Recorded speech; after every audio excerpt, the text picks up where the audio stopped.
नमस्कार विद्यार्थी मित्रांनो, स्वागत आहे ब्रेन बूस्टर या आपल्या युट्यूब चॅनल मध्ये।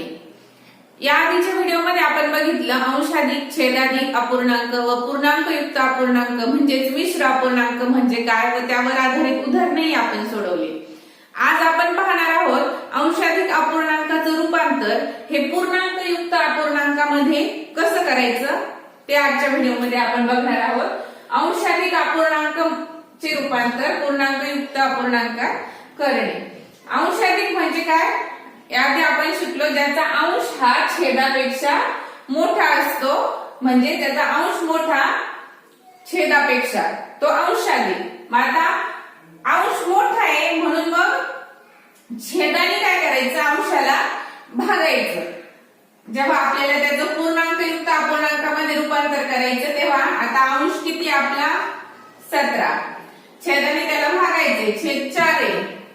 आता 4 चौक 16, बाकी किती उरली आहे, 17 मधून 16 गेली, एक बाकी उरली।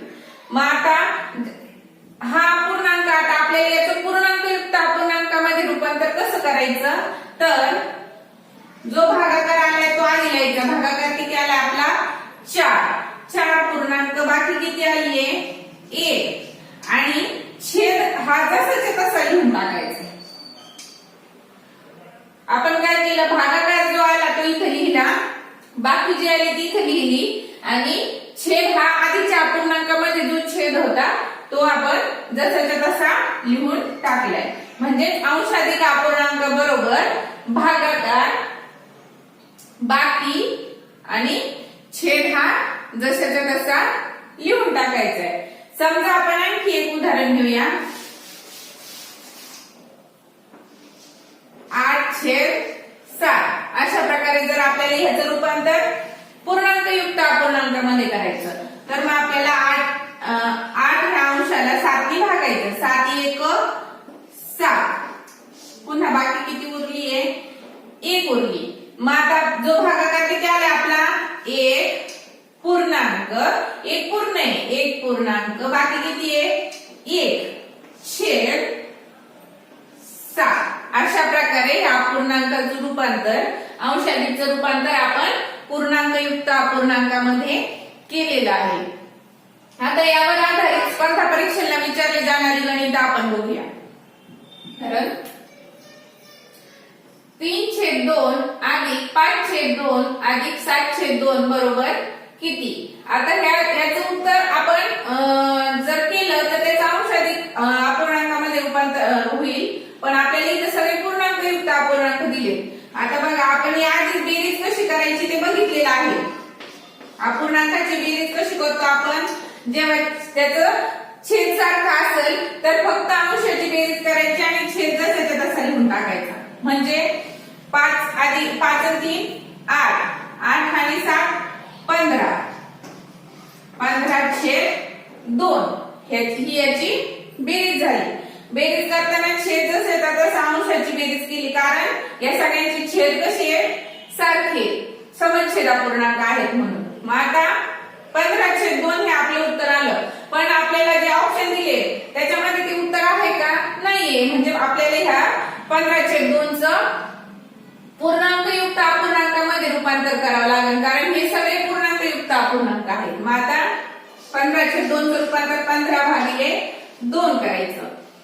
मग बेसाठी 14, बाकी किती उरली आहे 1।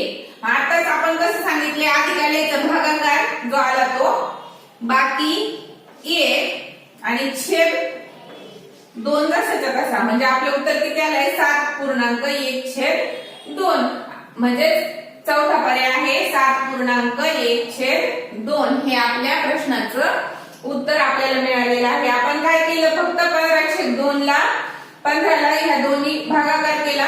भागाकार जो आला तो आधी लिहायचा, ती पूर्ण संख्या असती, पूर्ण संख्या, म्हणून भागाकार जो आला तो पूर्ण आपण इथे लिहिला। 1 ही काय बाकी आहे, आणि छेद हा जसाच्या तसा लिहायचा।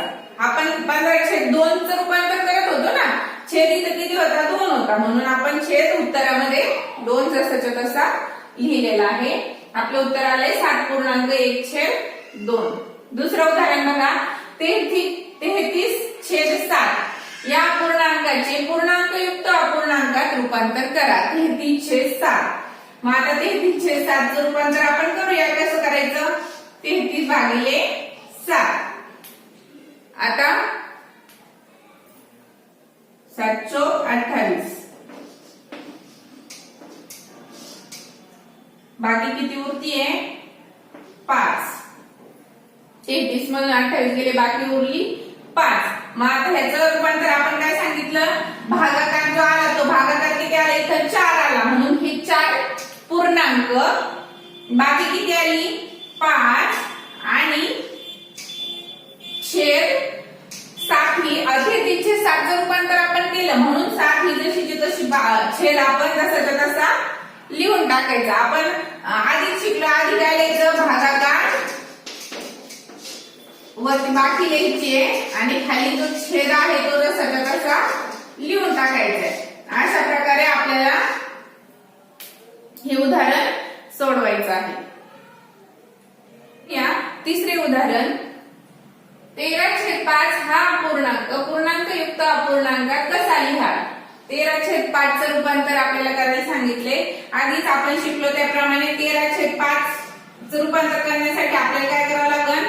13 ला 5 नी भाग द्यावा लागेल. आता 5 नी भाग देऊया आपण. 5 दुने 10. बाकी किती उरली आहे? 3. मग आता लिहिताना आपण त्याचं काय करतो? जो भागाकार आला तो आधी लिहितो. आपल्याला सगळं माहिती असतं कधी कधी की काय करायचंय, भागाकार करायचाय, पण भागाकार केल्यानंतर पुढे काय करायचंय ते पण लक्षात ठेवायचं. जो भागाकार आला वर ती पूर्ण संख्या असते, म्हणून 2 पूर्णांक. मग बाकी किती आलीये? 3 छेद आपण कशाचं कोणत्या संख्येचा भागाकार केलाय? तर 13/5 चं आपण रूपांतर करतोय. छेद इथं 5 आहे, म्हणून अपूर्णांकाच्या ह्या पूर्णांकयुक्त अपूर्णांकाच्या मध्ये पण छेद किती येईल? 5. छेद जसाच्या तसा लिहून टाकायचंय. मग उत्तर किती आलंय? 2.3/5. मग आता आपलं उत्तर कोणतं आहे? पहिलं उत्तर आहे 2.3/5. हे आपल्या प्रश्नाचं उत्तर आलं. कन्फ्युजन साठी बघा आपल्याला कसं दिलेलं असतं? 5.3/2 किंवा 3.2/5 अशा प्रकारे आपल्याला गोंधळून टाकण्यासाठी आपले ऑप्शन दिलेले असतात. पण आपण काय करायचं? जो भागाकार आला तो आधी पूर्ण संख्या जो भागाकार आला तो, आणि मग बाकी जी आली ती वर लिहायची आणि छेद जसाच्या तसा लिहून टाकायचा. पुढचा प्रश्न आहे बघा. पुढील पर्यायातील कोणत्या अपूर्णांकाचे पूर्णांकयुक्त अपूर्णांकात रूपांतर करता येणार नाही? कोणतं? असे त्यांनी आपल्याला 4 अपूर्णांक दिले आणि त्याचं कशाचं रूपांतर पूर्णांकयुक्त अपूर्णांकामध्ये करता येणार नाही ते विचारले. मग आता आपण आधी शिकलोय की पूर्णांकयुक्त अपूर्णांकामध्ये रूपांतर करण्यासाठी काय करावं लागतं? तर भागाकार करावा लागतो. मग आता भागाकार करणे म्हणजे छेद अंशाला छेदानी भाग द्यावा लागतो. मग त्याच्यासाठी काय लागतं? अंश हा छेदापेक्षा मोठा पाहिजे. मग आता बघा अंश इथं मोठा आहे, 5/4 मध्ये पण अंश मोठा आहे, म्हणजे 4 आपण 5 ला 4 ने भाग देऊ शकतो. 12/11 मध्ये पण 12 मोठे 11 पेक्षा. पण ह्या चौथ्या ऑप्शन मध्ये बघा 4/5. 5 ने आपण 4 ला भाग देऊ शकतो का? नाही देऊ शकत, कारण 4 कसे लहान आहेत. म्हणून ह्या आपल्या प्रश्नाचं उत्तर हे आहे 4/5 हे आपल्या प्रश्नाचं उत्तर आहे. कारण इथे काय आहे? अंश लहान आहे छेदापेक्षा. अंशाला आपण छेदाने भाग देऊ शकत नाही, म्हणजेच याचं रूपांतर आपण पूर्णांकयुक्त अपूर्णांकामध्ये करू शकत नाही. हा नियमच आहे की अंशाधिक अपूर्णांकाचंच रूपांतर पूर्णांकयुक्त अपूर्णांकामध्ये करता येतं. आता बघूया पुढील उदाहरण. आता 5वे उदाहरण बघूया. 7.25 ही संख्या दर्शवणारा अपूर्णांक कोणता? 7.25 म्हणजे 7 पूर्ण आणि पावभाग. मग आता पावसाठी आपण काय अपूर्णांक लिहितो? जेव्हा आपण अर्ध्यासाठी 1/2 लिहितो आणि पावसाठी 1/4 लिहितो, म्हणजे 4 भागांपैकी 1 भाग. 7.25 म्हणजे 7.1/4. 7 पूर्ण आणि 1/4 4 म्हणजे 7.25. मग आता 7.1/4 हा पूर्णांक दर्शवणारी संख्या कोणती आहे ह्यामध्ये ती आपल्याला काढायची. मग त्याच्यासाठी आपल्याला ह्या अंशाधिक ह्या पूर्णांकाचं पूर्णांकयुक्त अपूर्णांकामध्ये रूपांतर करून पाहावे लागेल. पण आता हे पाहिजे की आपल्याला 7 पूर्ण पाहिजे म्हणजे 4 7 28 म्हणजे 4 7 28 आहे. मग 28 पेक्षा मोठीच संख्या नक्कीच त्या अपूर्णांकाचं उत्तर असेल. इथे 27/4 आहे म्हणजे हा नक्कीच ऑप्शन नसणार आहे. दुसरा आहे 30/4. 4 ने आपण याला भाग देऊया.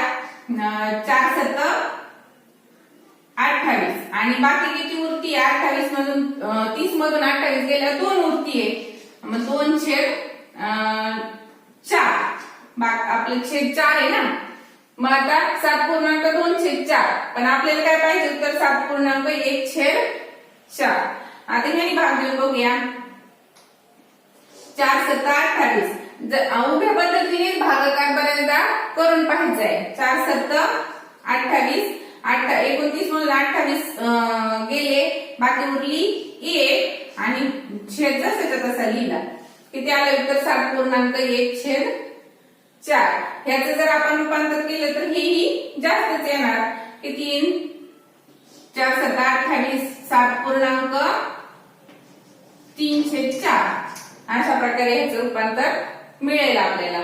पण आपल्या प्रश्नाचं उत्तर काय येईल 29/4 कारण 29/4 म्हणजे 7.25 ह्याचं रूपांतर जर आपण केलं तर 7.1/4 हा पूर्णांक आपल्याला मिळतोय. त्यासाठी आपल्याला 7.25 म्हणजे काय ते पण कळायला पाहिजे. 7.25 म्हणजे 7 पूर्ण आणि पाव भाग म्हणजे 1/4. मग जेव्हा आपण 4 ने 29 ला भाग देऊ तेव्हा उभ्या पद्धतीने देऊन बघितलं तरीही चालू शकतो. पण उभ्या पद्धतीने जास्त वेळ लागतो. आपण 29 ला आपण 4 ने भाग देऊन बघूया. 4 7 28 बाकी उरली 1 आणि मग आला आपण भागाकार इथे लिहितो 7.1/4 जसाच्या तसा. आता बघूया 120/17 या अपूर्णांकाचे रूपांतर पूर्णांकयुक्त अपूर्णांकामध्ये करा. 120/17 आता 120 ला 17 ने भाग द्यावा लागेल. 17 ला जेव्हा आपण आपल्याला 17चा पाढाही यायला पाहिजे. मग 17 7 119 17 7 119 मग 120 मधून 119 गेले बाकी उरली 1. मग आता ह्याचा अपूर्णांकामध्ये रूपांतर कसं करतो आपण आधी काय लिहितो भागाकार लिहितो. भागाकार किती आलाय 7 बाकी किती आली आहे 1 आणि छेद 17 जसे तसे 7.1/17. मग कोणता पर्याय आहे पहिला पर्याय आहे 7.1/17 हे आपल्या प्रश्नाचं उत्तर आहे. अशा प्रकारे आपण आता अंशाधिक अपूर्णांकाचं पूर्णांकयुक्त अपूर्णांकामध्ये कसं रूपांतर करायचं व त्यावर स्पर्धा परीक्षांमध्ये कशा प्रकारे वेगवेगळे उदाहरणं विचारले जातात ते आपण शिकलो. जर आपल्याला माझा व्हिडिओ आवडला असेल तर नक्कीच लाईक करा, शेअर करा आणि सबस्क्राईब करा. धन्यवाद.